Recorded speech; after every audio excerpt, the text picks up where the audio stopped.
పిచ్చుకలు ఒకప్పుడు పంట చేలల్లో, పల్లె ముంగిళ్లలో, ధాన్యపు రాసుల్లో కిలకిలమంటూ సందడి చేసేవి.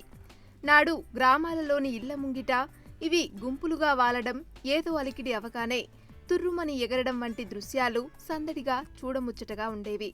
ఇవి దిగుడు బావులోకి వేలాడుతున్న చెట్లపై కట్టుకున్న గూళ్ళు చాలా అద్భుతంగా ఉండేవి. ఇవి పూరిళ్ల చూరులలో గూళ్ళు కట్టుకుని జనావాసాలతో మమేకమై ఉండేవి.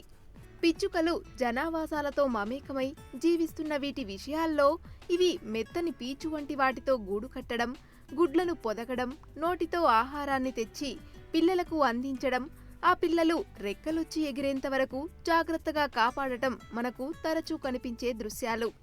ఈ దృశ్యాలు తల్లి ప్రేమకు నిదర్శనంగా నిలుస్తాయి.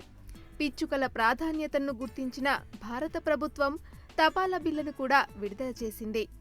మానవుడు పెంచుకుంటున్న సాంకేతిక పరిజ్ఞానం వీటి మనుగడకు శాపంగా మారిందని, సెల్ తరంగాల రేడియేషన్, కాలుష్యం కారణంగా ఇవి ప్రకృతి నుంచి కనుమరుగవుతున్నాయని ప్రపంచ శాస్త్రవేత్తలు అంటున్నారు. అంతరించిపోతున్న పక్షి జాతిలో పిచ్చుకలు ప్రథమ స్థానంలో ఉన్నాయన్నదే చేదు నిజం.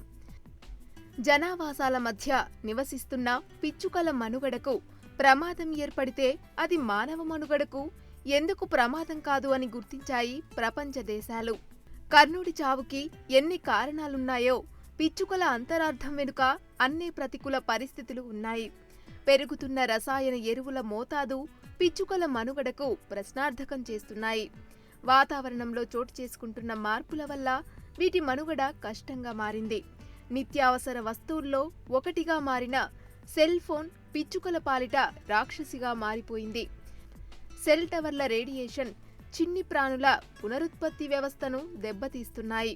ప్రత్యక్షంగానో పరోక్షంగానో మానవ మనుగడకు ఎంతగానో దోహదపడుతున్న ఈ పిచ్చుకలను సంరక్షించే బాధ్యత మనపైనే ఉంది. పిచ్చుకల మనుగడకు అవసరమైన అంశాలపై చర్చించి అందుకు అవసరమైన కార్యక్రమాలను చేపట్టాలని అందరికీ తెలియచేద్దాం.